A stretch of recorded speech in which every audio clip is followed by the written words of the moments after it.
المساجد لله فلا تدعوا مع الله أحدا.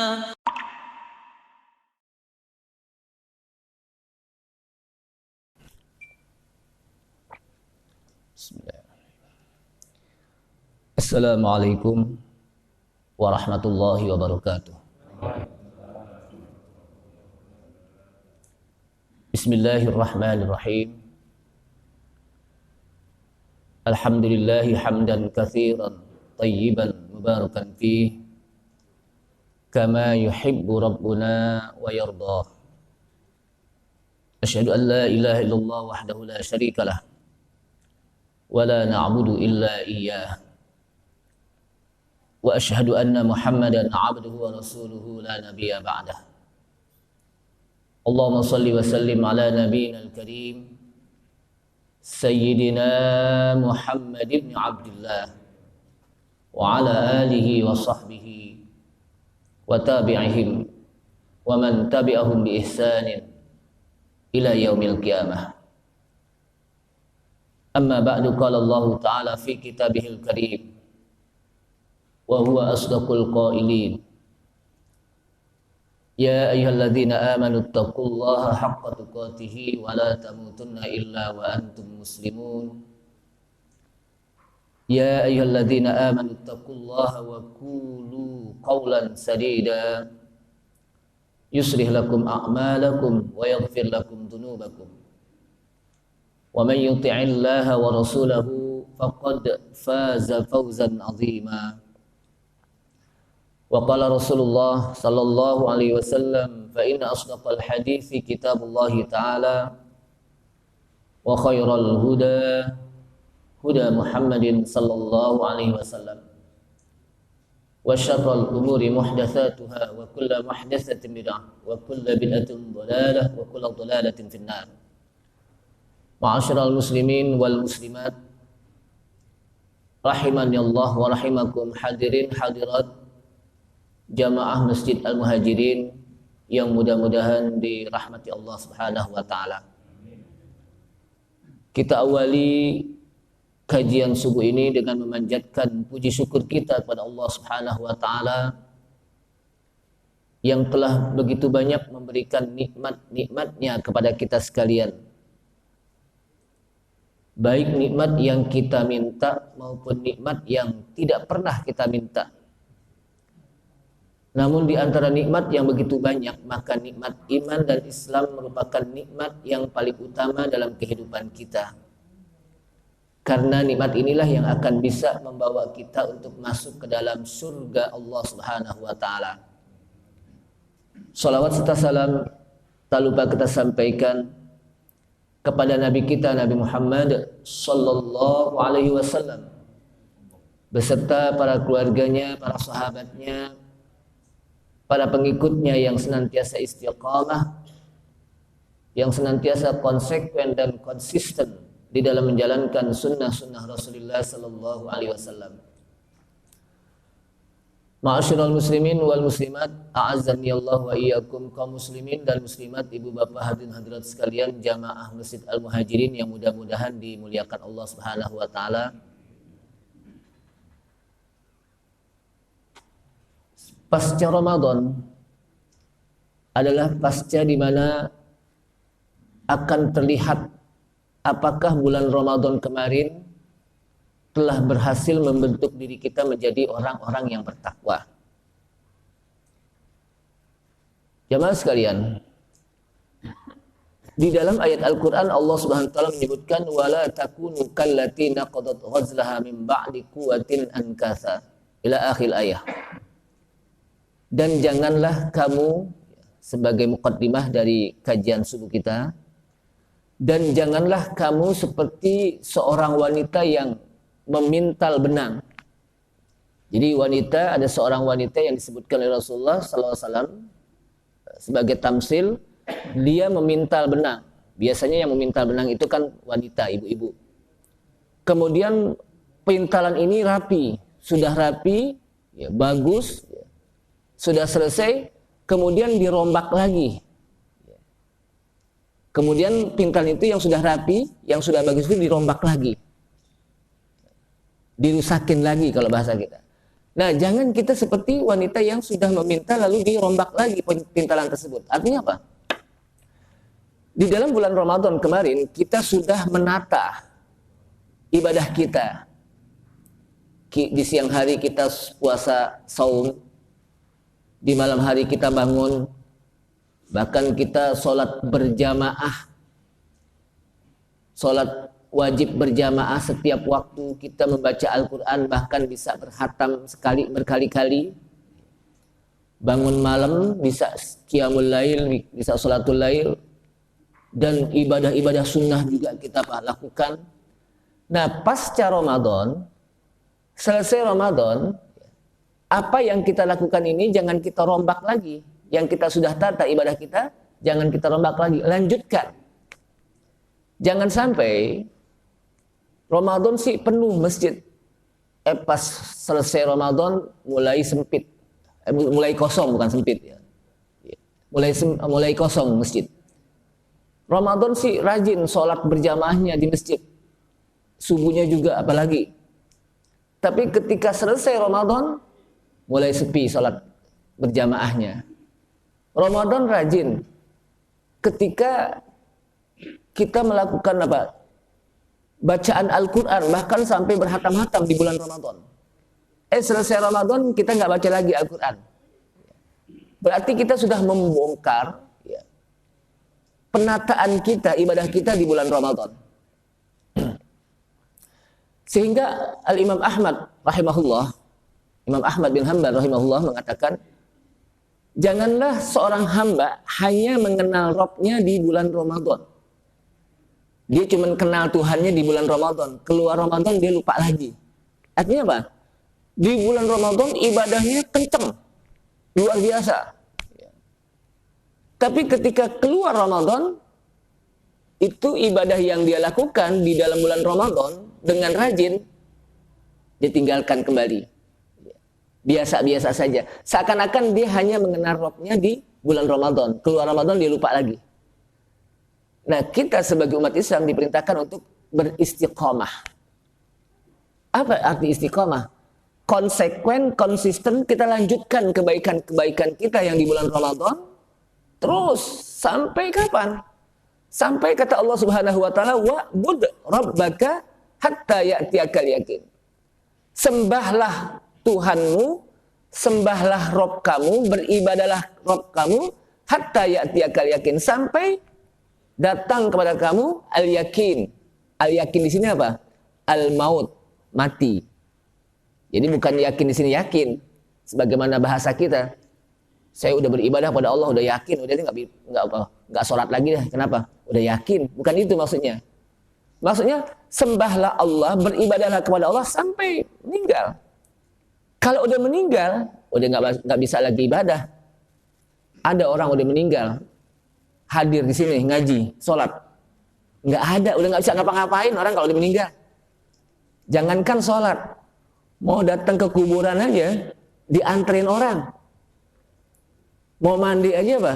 Dimandiin. Kenapa? Karena memang orang kalau udah meninggal udah selesai. Udah nggak bisa ngapa-ngapain. Nah, jamaah sekalian rahimakumullah. Nah, mudah-mudahan kita pasca Ramadan menjadi orang yang istiqomah, yang konsekuen, yang mudawamah, mulazamah, ya. Yang senantiasa continue kita lanjutkan ibadah yang ada di bulan Ramadan terus sampai kita mati. Nah, pada pagi hari ini kita lanjutkan pada kajian kita adalah tentang as-sirat. Sebelum kita masuk kepada asy-syafa'ah yang merupakan salah satu yang wajib kita imani adalah al-imanu biyaumil akhir. Beriman kepada hari akhir. Hari di mana tidak lagi ada hari setelah itu. Makanya disebut dengan hari akhir. Beriman kepada hari akhir merupakan wajib bagi setiap mukmin. Bila dia tidak percaya kepada hari akhir, maka dia hukumnya dikatakan sudah keluar dari millatul Islam. Kenapa? Karena ini jelas. Man kana yu'minu billahi wal yaumil akhir. Barang siapa yang beriman kepada Allah dan hari akhir. Bahkan termasuk juga hadis yang disampaikan dengan jelas dari hadis Jibril, di mana Jibril datang kepada Rasulullah SAW dan menyanyikan kepada Rasulullah SAW, ya Rasulullah, ma huwal iman? Wahai Rasulullah, apa itu yang disebut dengan iman? Salah satunya adalah al-imanu biyaumil akhir, beriman kepada hari akhir. Jadi beriman, rukun iman, ya. Apa arti rukun? Rukun itu bukan kayak bahasa kita. Rukun itu apa? Akur-akur aja deh gitu. Bukan itu. Itu rukun bahasa kita. Rukun ini adalah sesuatu yang wajib kita lakukan dan kita penuhi. Kalau kita tidak lakukan dan tidak kita penuhi, nggak jadi. Sehingga salah satu apa? Rukun iman itu yang wajib kita imani, yang wajib kita yakini adalah al-imanu bil yaumil akhir. Beriman kepada hari akhir. Dan beriman kepada hari akhir wajib bagi kita untuk mengimani bagaimana proses-proses hari akhir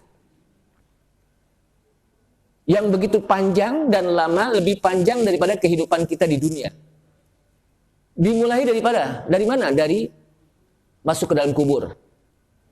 Ini proses pertama. Jadi kubur itu, saya sering katakan kepada jamaah sekalian bahwa kubur itu bukanlah sebuah tempat peristirahatan terakhir. Orang kan sering mengatakan, mari kita antarkan saudara kita ke tempat peristirahatan terakhir. Seakan-akan enak di kuburan istirahat. Padahal kuburan itu merupakan proses di mana awal di mana manusia akan menghadapi proses kehidupan setelah mati di dunia.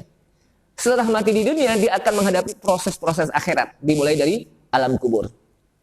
Dan di kubur, proses pertama adalah dengan dia mendapatkan su'alul malakain. Mendapatkan pertanyaan dari dua malaikat. Pertanyaan apa? Dari dua malaikat. Yang setiap manusia apa? Akan ditanya. Baik mukmin maupun kafir. Itu proses pertama. Setelah itu apa? Nanti dia akan masuk kepada yaumul ba'ats. Hari di mana dia akan dibangkitkan dari kubur. Terus sampai kepada proses di mana dia akan dikumpulkan oleh Allah Subhanahu wa taala di yaumul mahsyar. Kalau bahasa kita di padang mahsyar. Padang mahsyar itu padang tempat lapangan di mana manusia akan dikumpulkan oleh Allah Subhanahu wa taala selesai dia bangkit dari alam kubur. Setelah itu dia masuk kepada yaumul hisab, di mana dia akan dihisab, akan dihitung oleh Allah Subhanahu wa taala seluruh amalan yang pernah dia lakukan di dunia. Tidak ada yang terlewat. Setelah itu dia masuk kepada yaumul mizan. Dia akan ditimbang amalan-amalannya. Dari amalan yang paling kecil sampai amalan yang besar, semuanya akan ditimbang oleh Allah Subhanahu wa taala. Dan termasuk salah satunya adalah proses as-sirat, yaitu berjembat. Apa itu jembat? As-sirat. As-sirat itu at-tariq, jalan.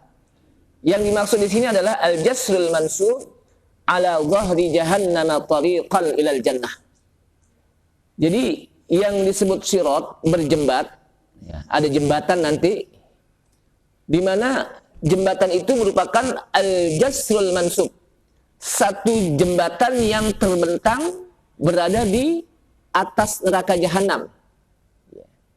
Jadi kalau orang apa? Berjembat itu di bawahnya neraka jahanam. Dan setiap orang akan berjalan di situ, tidak terkecuali. Kenapa? Karena orang yang mau masuk surga pun harus melewati as-sirat. Orang yang masuk surga pun apa? Harus melewati apa? As-sirat, disebutkan oleh Rasulullah sallallahu alaihi wasallam. Sehingga al-murur 'ala as-sirati 'amun. Jadi melewati as-sirat, jembatan itu umum siapa saja, li jami'in nas, untuk semua manusia. Kenapa? Karena orang itu tidak akan bisa sampai ke surga illa ba'dal murur, kecuali setelah dia melewati jembatan tersebut. Itu namanya apa? As-sirat.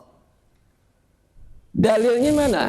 Kalau nanti ada as-sirat, dalilnya adalah dalam ayat Al-Quran di mana Allah Subhanahu wa taala mengatakan Wa in minkum illa wariduha kana ala rabbika hatman maqdiya.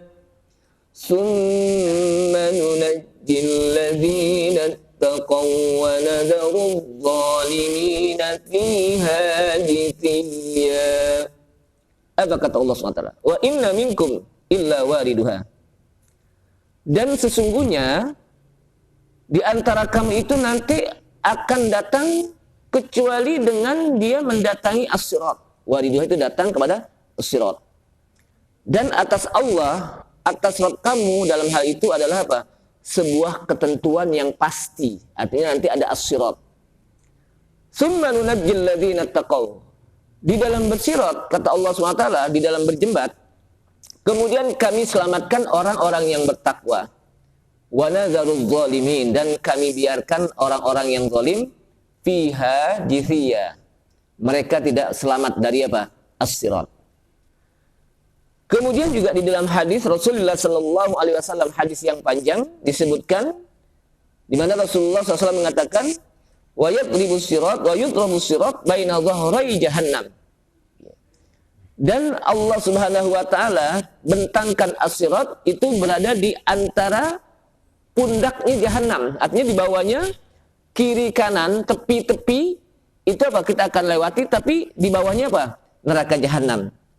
Fa akunu ana wa ummati, kata Rasulullah, dan saya bersama umatku, kata Rasulullah, awwalu man yujizuha, orang yang pertama sekali nanti akan melewat. Jadi sebelum umat-umat yang lain melewati as-sirat, Nabi Muhammad sallallahu alaihi wasallam dulu dan umatnya yang melewati as-sirat.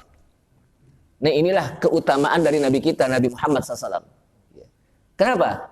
Karena Nabi Muhammad sallallahu alaihi wasallam itu adalah imamul anbiya wal mursalin. Pemimpin para nabi dan rasul. Karena pemimpin, maka dia duluan lewat as-siratnya. Dan Rasulullah SAW juga memiliki umat yang paling banyak di antara umat-umat nabi yang lain. Jadi umat yang paling banyak itu adalah umat Nabi Muhammad SAW. Setelah itu umat Bani Israel, kaum Bani Israel.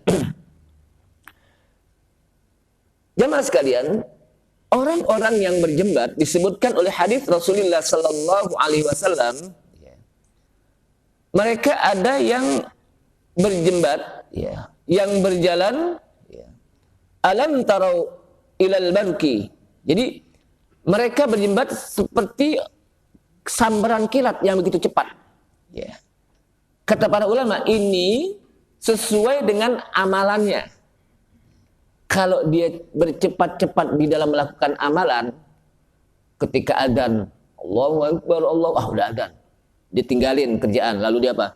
Bersegera untuk mempersiapkan diri sholat, atau juga ibadah-ibadah yang lain. Maka semakin dia mempercepat amalan solehnya, semakin dia cepat juga berjalan di jembat as-sirat, yang dikenal dengan bahasa kita siratal mustaqim, as-sirat. Jadi itu yang apa? Yang menentukan kenapa dia biasa cepat, sesuai dengan kecepatan dia di dalam melakukan amalan soleh.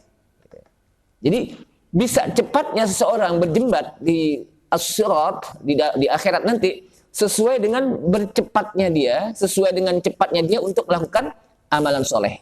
Sehingga di antara mereka ada yang yamurru kalbarki, mereka melewati jembatan itu seperti kilat yang menyambar, begitu cepat. Ada juga yang seperti tarfata ainin, seperti kedipan mata, kita baru ngedip aja udah sampai dia. Saking apa? Cepatnya. Tergantung cepatnya apa? Mempercepat dia dalam apa? Beramal. Ada lagi yang seperti kamurir rih, seperti hembusan angin. Itu juga masih cepat. Angin kan kalau berhembus apa? Masih cepat. Ada lagi seperti yang kamurir tayr, seperti burung yang terbang. Ada juga yang seperti apa? Wasyaddir rihal, orang yang berjalan biasa. Ada apa? Orang yang berjalan biasa. Nah, disebutkan di sini tergantung bagaimana kecepatan dia dalam melakukan amalan. Ada lagi yang seperti anak yang merangkang. Kira-kira kalau anak yang merangkang cepat apa enggak, Pak? Lambat. Ada yang macam-macam sesuai dengan apa? Amalannya dia. Wa nabiyyukum qa'imun 'alas sirat. Dan nabi kamu, kata Rasulullah SAW, itu dia berdiri nungguin umatnya di ujung jembatan. As-sirat, di ujung jembatan. Saking cintanya Rasulullah SAW, nggak main langsung aja masuk apa? Ke surga. Dia tungguin umatnya. Bayangkan, saking cintanya Rasulullah kepada umatnya. Ketika ada umatnya yang mau terpleset jatuh ke jurang as-sirat yang di bawahnya neraka jahanam, apa kata Rasulullah SAW? Rabbi salim salim, wahai Rabbku, selamatkanlah umatku, selamatkanlah umatku. Jadi Rasulullah minta kepada Allah SWT agar Allah SWT menyelamatkan umatnya. Bayangkan, saking sayangnya Rasulullah SAW kepada umatnya. Cuman yang menjadi pertanyaan, kira-kira umatnya sayang nggak kepada Rasulullah SAW? Kalau sayang, kalau cinta, kira-kira cinta kita kepada Rasulullah SAW diakui nggak oleh Rasulullah SAW? Jadi kira-kira cinta kita, sayang kita kepada Rasulullah SAW diakui nggak oleh Rasulullah SAW? Jadi itulah bagaimana proses di mana seseorang akan berjembat di akhirat nanti. Kemudian kita masuk, ini hanya sebuah pengulangan yang kemarin. Sekarang kita masuk kepada asy-syafa'ah. Setelah proses berjembat, nanti ada yang dikenal dengan asy-syafa'ah, pertolongan. Kalau bahasa kita syafaat. Apa sih arti syafaat? Syafaat itu secara bahasa al-wasilah wat talab. Syafaat itu bahasa kita itu al-wasilah, sebuah pelantara, at-talab dan minta. Jadi apa? Ada pelantarannya. Maksudnya apa? Ada yang menolongnya. Wasilah apa? Yang namanya syafaat itu ada yang menolong, ada yang ditolong. Ada yang menolong tapi yang ditolong nggak ada, nggak jadi juga. Ada yang ditolong tapi yang menolongnya nggak ada, nggak jadi juga. Makanya dia apa? Ada yang menolong, ada yang ditolong. Al-wasilah wat talab. Al-wasilah itu yang menolong. Ini secara bahasa ya. At-talab yang minta untuk ditolong. Jadi harus ada apa? Dua-duanya. Namun yang dimasuk di sini adalah secara istilahi atau syar'i, yang dimaksud dengan syafaat itu adalah at-tawassut lil ghairi bijalbi manfaatin wa nab'i mudirratin. Yang disebut dengan asy-syafa'ah, pertolongan nanti di hari kiamat itu adalah at-tawassut, satu tawassut pelantara untuk orang lain. Jadi dia memberikan pertolongan untuk orang lain. Untuk apa? Bijal bil manfaat, untuk memberikan manfaat dan menolak darurat. Menolak apa? Yang bahaya. Yang tadinya dia ingin masuk neraka, yang tadinya timbangannya ringan, disyafaatkan, diberikan pertolongan. Diberikan pertolongan. Itulah yang disebut dengan asy-syafa'at al-istilahi. Dan kebanyakan makna ini dipakai, makna syafaat ini dipakai adalah dari orang yang memiliki derajat yang tinggi kepada derajat yang rendah. Nabi kita, Nabi Muhammad SAW memiliki a'lal martabah, martabat yang paling tinggi. Sehingga dia bisa menolong orang yang ada di bawah, yang derajatnya di bawah gitu.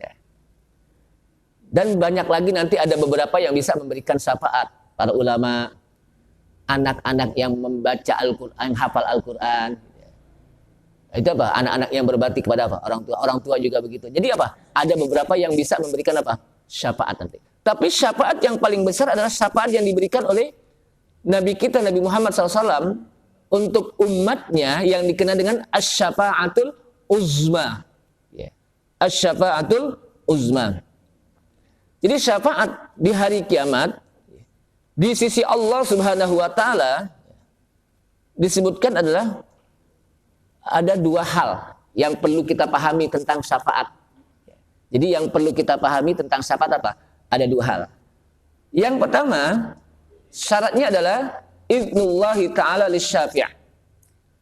Allah Subhanahu wa taala, atas izin Allah taala bagi orang yang menolong. Jadi Nabi Muhammad SAW ketika ingin menolong umatnya itu harus dengan izin Allah Subhanahu wa taala.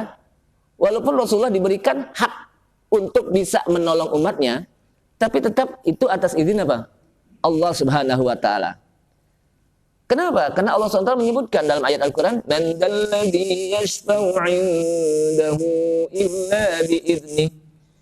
Tidaklah syafaat di sisinya kecuali dengan izinnya. Jadi tidaklah syafaat di sisi Allah SWT kecuali dengan izin Allah Subhanahu wa taala. Begitu juga disebutkan dalam ayat lain, "Wala tanfa'u syafa'atu 'indahu illa liman adzinalah." Dan tidaklah syafaat itu bermanfaat di sisinya kecuali bagi orang yang Allah Subhanahu wa taala izinkan untuk mendapatkan syafaat. Atau dalam ayat lain, "Wa kam min malakin fis samawati la tughni syafa'atuhum syai'an illa min ba'di ay ya'zanallahu liman yasha'u wa yardah." Dan berapa banyak dari malaikat-malaikat Allah yang ada di langit, malaikat Allah SWT yang ada di langit, itu tidaklah mampu dia memberikan syafaat sedikit pun kepada orang. Kan biasanya namanya malaikat kan sebetulnya bisa aja kalau ada orang yang masuk neraka dia apa? Ditarik nggak jadi. Namanya malaikat kan itu. Tapi dia nggak mampu. Dia nggak bisa gitu. Ada orang yang mau jatuh ke jurang sirat, ya. Jurang apa? Neraka dari apa? Ketika dia berjembat lalu apa? Ditarik oleh malaikat. Untuk apa? Sama? Nggak bisa. Kenapa? Karena bukan haknya untuk apa? Memberikan syafaat malaikat. Itu begitu banyak, nggak mampu dia, nggak bisa apa? Memberikan syafaat. Illa min ba'di ayyadzanallah. Kecuali setelah Allah izinkan liman yasha bagi orang yang Allah kehendaki untuk diberikan syafaat wa yarda dan Allah ridho. Allah apa? Ridho. Makanya di sini, jadi Rasulullah diberikan syafaat, diberikan hak untuk memberikan pertolongan gitu, oleh Allah Subhanahu wa taala untuk umatnya. Maka dalam hadis yang sangat panjang sebetulnya, hadis ini disebutkan dalam hadis yang sahih, fa astadzinu ala rabbi fayudzinu li. Kata Rasulullah, saya minta izin kepada Robku, lalu Robku mengizinkan aku. Lalu Robku apa? Mengizinkan aku. Untuk apa? Memberikan syafaat kepada umatnya. Jadi Rasulullah minta izin dulu, ya Allah, saya minta syafaat apa? Untuk umat saya ya Allah. Allah izinkan. Sebetulnya ada hadis yang begitu panjang, di mana ketika umat Rasulullah SAW, mereka mencari siapa yang akan memutuskan hukum saat ini. Karena mereka sudah begitu apa? Panjang dan lama ya, untuk menunggu kapan selesainya suasana seperti ini. Akhirnya mereka datang kepada Nabi Adam. Kaum ini apa? Datang kepada Nabi Adam. Apa kata Nabi Adam? Saya tidak mampu untuk memberikan apa? Syafaat. Saya tidak akan mampu untuk memberikan apa? Pertolongan kepada Anda. Coba datang kepada Nabi Ibrahim alaihissalam. Datang pada Nabi Ibrahim, saya juga nggak mampu.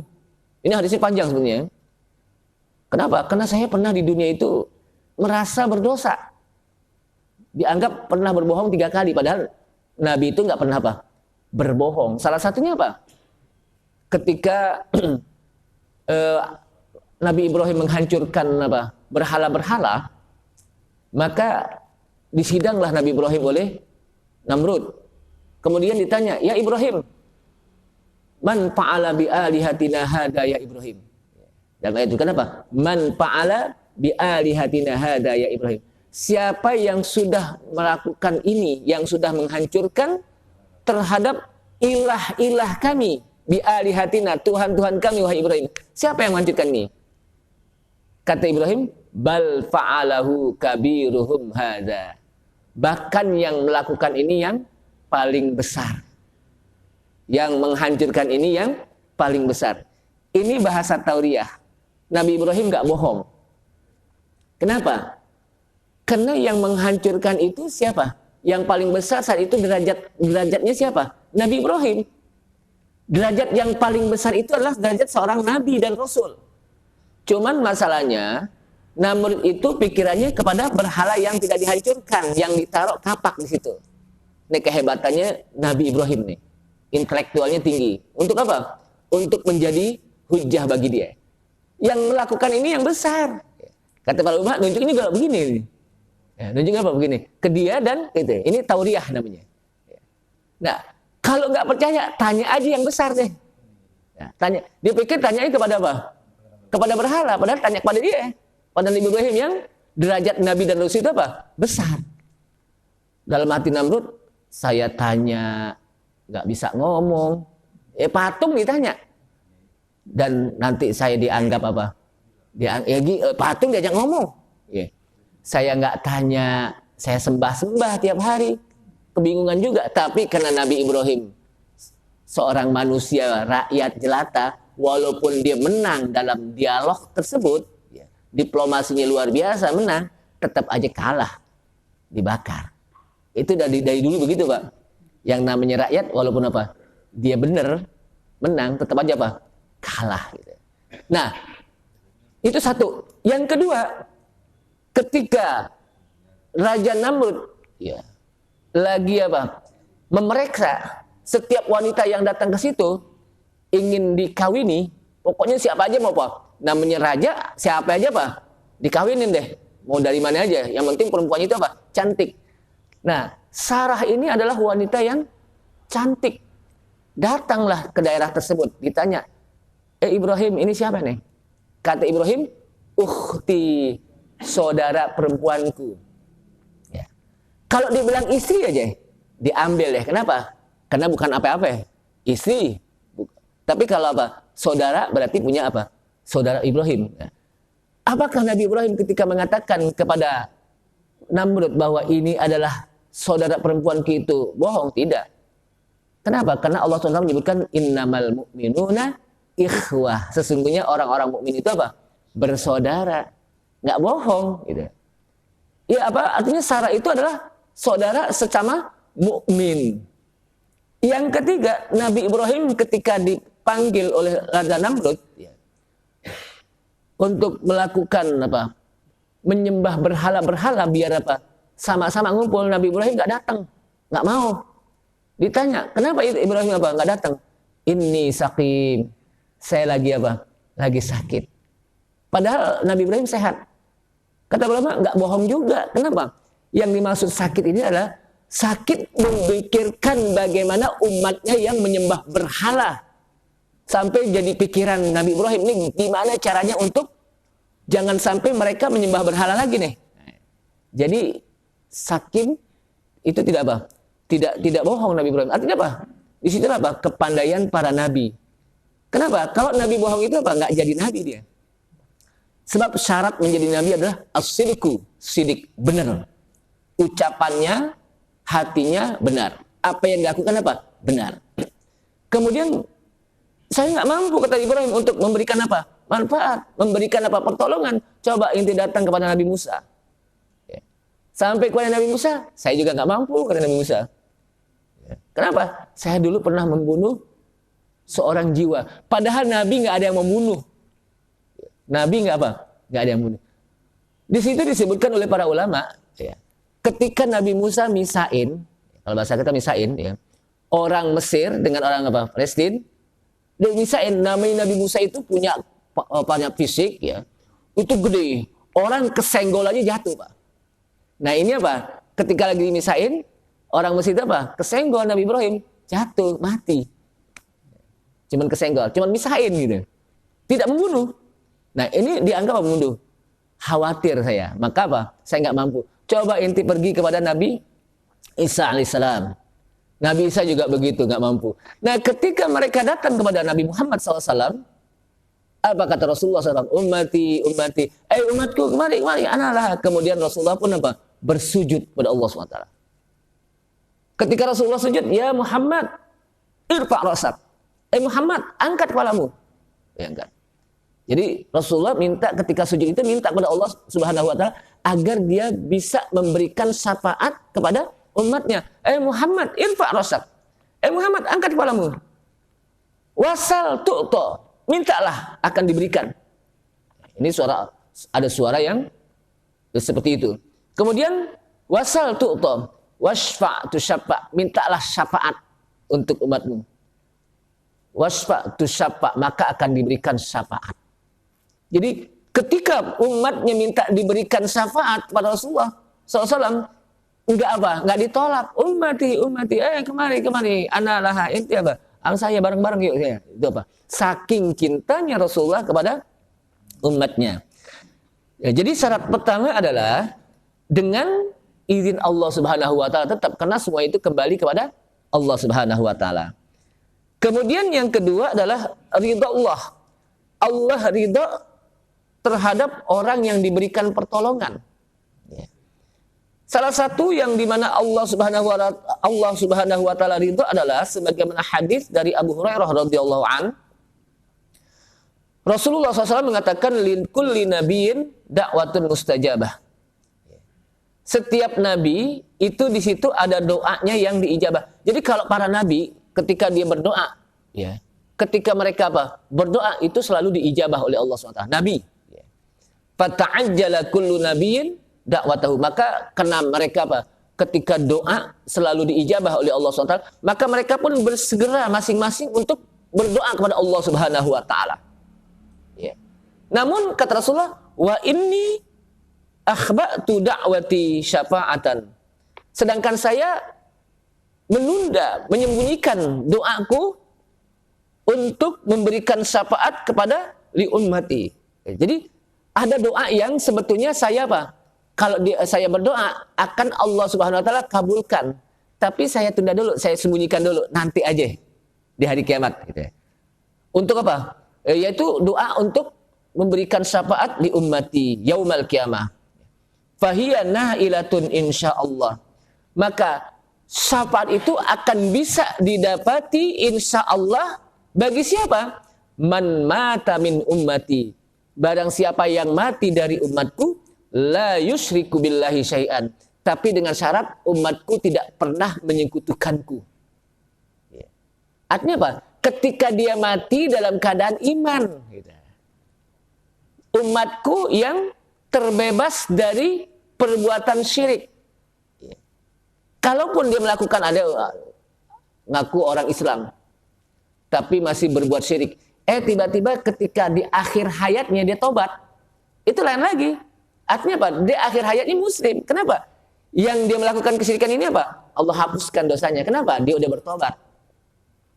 Dia udah bertobat. Nah, ketika dia mati dalam keadaan beriman, artinya walaupun dia pernah melakukan dosa, tapi matinya dalam keadaan beriman, maka dia berhak untuk mendapatkan apa? Syafaat Rasulullah SAW. Artinya apa? Orang yang mati dalam keadaan kufur, ya, orang yang mati dalam keadaan tidak beriman, tidak mendapatkan syafaat dari Rasulullah SAW. Maka penting bagi kita. Bahkan Allah SWT kan mengingatkan pada kita, ya ayyuhalladzina amanu taqullaha haqqa tuqatih wa la tamutunna illa wa antum muslimun. Hai orang-orang yang beriman, bertakwalah kepada Allah Subhanahu wa taala dengan sebenar-benar takwa. Wa la tamutunna illa wa antum muslimun. Dan janganlah kamu mati kecuali dalam keadaan muslim, ay mu'min. Kata-kata muslim maksudnya mukmin. Disebut mukmin juga muslim. Kenapa? Karena dua kata ini saling berkaitan. Tapi ketika Allah Subhanahu wa taala menyebutkan satu-satu, muslim, mukmin, maka berbeda definisinya. Tapi ketika Allah Subhanahu wa taala sebutkan muslim saja atau mukmin saja, dia juga. Maka dalam ayat ini wala tamutunna illa wa antum muslimun.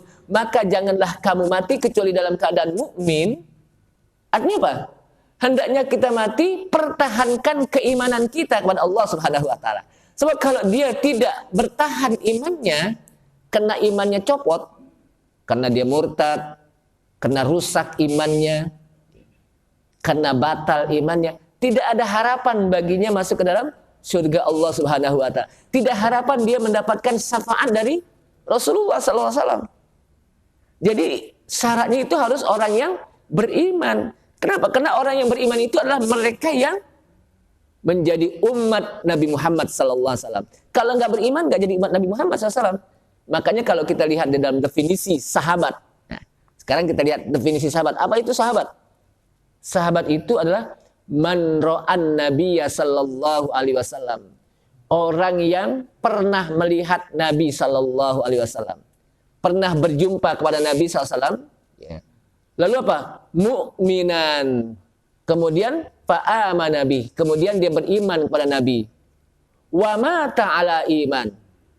Wa mata alal iman. Dan dia mati juga dalam keadaan iman. Kenapa? Karena berapa banyak orang-orang yang di masa Rasulullah SAW. Ya, mereka ketemu Nabi SAW. Tapi belum tentu jadi sahabat. Seperti Abu Jahal, Abu Lahab yang disebutkan oleh Allah SWT di dalam apa? Ayat Al-Quran. Tabbat yada abi lahabin wa tabba. Celaka. Kedua tangan Abu Lahab. Wa tabba. Dan celaka dua. Ini benar-benar apa? Dua kali Allah sebutkan celaka. Celaka lagi, celaka lagi. Ini apa? Walaupun dia berkali-kali ketemu Nabi SAW, tapi tidak beriman, nggak jadi sahabat gitu. Atau ada seperti Uwais Al-Qarani. Uwais Al-Qarani itu sebetulnya dia hidup di masa Rasulullah SAW. Tapi karena beliau tidak pernah bertemu dengan Nabi SAW, karena beliau orang yang taat kepada ibunya, sehingga dia nggak berani kemana-mana, sebab ibunya perlu pemeliharaan dia, penjagaan dia. Dia nggak kemana-mana, dia jaga aja ibunya. Udah tua ibunya. Akhirnya apa? Dia tidak termasuk sahabat. Para ulama masukkan kepada tabi'in. Tabi'in. Nah di sini apa? Pentingnya kita untuk menjaga apa? Iman. Kenapa? Karena syarat untuk bisa mendapatkan syafaat adalah iman kepada Allah SWT. Syarat untuk bisa masuk kepada Allah SWT adalah iman. Kemudian juga disebutkan lagi oleh para ulama, iman yang ada dalam diri orang-orang yang beriman itu juga akan bisa memberikan syafaat ketika dia sudah masuk ke neraka. Nah, ketika sudah masuk ke neraka nih, itu akan bisa memberikan syafaat. Contohnya gini, dalam hadis yang panjang, Rasulullah menyebutkan, adkhalallahu ahlal jannatil jannata wa adkhalallahu ahlan narin nara. Allah masukkan penduduk surga ke dalam surga. Dan Allah masukkan penduduk neraka ke dalam neraka. Jadi yang memasukkan ke surga siapa? Allah. Makanya hadis ini Rasulullah menyebutkan adkhalallahu alal jannatil jannata. Allah masukkan penduduk surga ke dalam surga. Enggak ketukar tuh. Kali penduduk surga dimasukkan ke neraka, penduduk neraka itu enggak ketukar. Kenapa? Karena Allah yang masukkan. Allah Maha tahu. Nah, berjalan waktu yang begitu panjang, maka Allah SWT mengatakan kepada malaikat yang ada di neraka, malaikat, hal wajadtum fin nari ahadan lahu imanun walau dzarrah. Malaikat, apakah kamu dapati orang-orang yang masuk ke neraka sementara dia waktu meninggal masih memiliki iman walaupun seberat dzarrah? Kata malaikat apa? Wajadna, kami dapatin. Lalu kata Allah, kalau gitu angkat. Akhriju minan nar, keluarkan orang tersebut apa? Dari neraka. Kemudian wa adkhilu ala nahril hayawan. Kemudian masukkan orang tersebut ke sungai kehidupan. Wa adkhilu ilal jannah. Kemudian masukkan dia ke dalam surga. Artinya apa? Iman itu bisa memberikan syafaat. Walaupun dia udah masuk ke neraka, tapi dengan keimanan dia pada akhirnya gitu. Pada akhirnya dia akan dikeluarkan oleh Allah Subhanahu wa taala dari neraka. Lalu dimasukkan dulu ke sungai kehidupan, kemudian masuk surga. Yang kata para ulama, orang ini ketika masuk ke dalam surga ada tandanya. Mantan dia, ada tandanya. Tapi lama-lama tanda itu apa? Hilang. Paling tidak pada akhirnya dia punya harapan untuk masuk ke dalam surga Allah SWT dengan iman. Dengan iman. Makanya disinilah pentingnya bagi kita untuk membentengi, menjaga iman anak-anak kita, menjaga iman keluarga kita agar kita bisa bareng-bareng nanti masuk ke dalam surga Allah Subhanahu wa taala, bisa mendapatkan syafaat dari Rasulullah sallallahu alaihi wasallam. Jamaah sekalian rahimakumullah. Udah suruk ya? Ya, ini udah ada tanda-tandanya soalnya. Ini saja mudah-mudahan bermanfaat bagi kita. Apa yang saya sampaikan bisa kita pahami dan bisa kita amalkan. Sehingga dari apa yang saya sampaikan ini, yang pertama, yang paling penting bagi kita adalah bagaimana kita mencintai Rasulullah SAW dengan sebenar-benar cinta. Agar Rasulullah mencintai kita. Ketika Rasulullah mencintai kita, mudah-mudahan kita bisa mendapatkan syafaat dari Rasulullah SAW. Dengan syarat kita masih tetap dalam keadaan beriman ketika mati. Dengan kalimat tauhid, La ilaha illallah. Ini saja, mudah-mudahan bermanfaat. Kita tutup dengan bacaan doa. Silakan.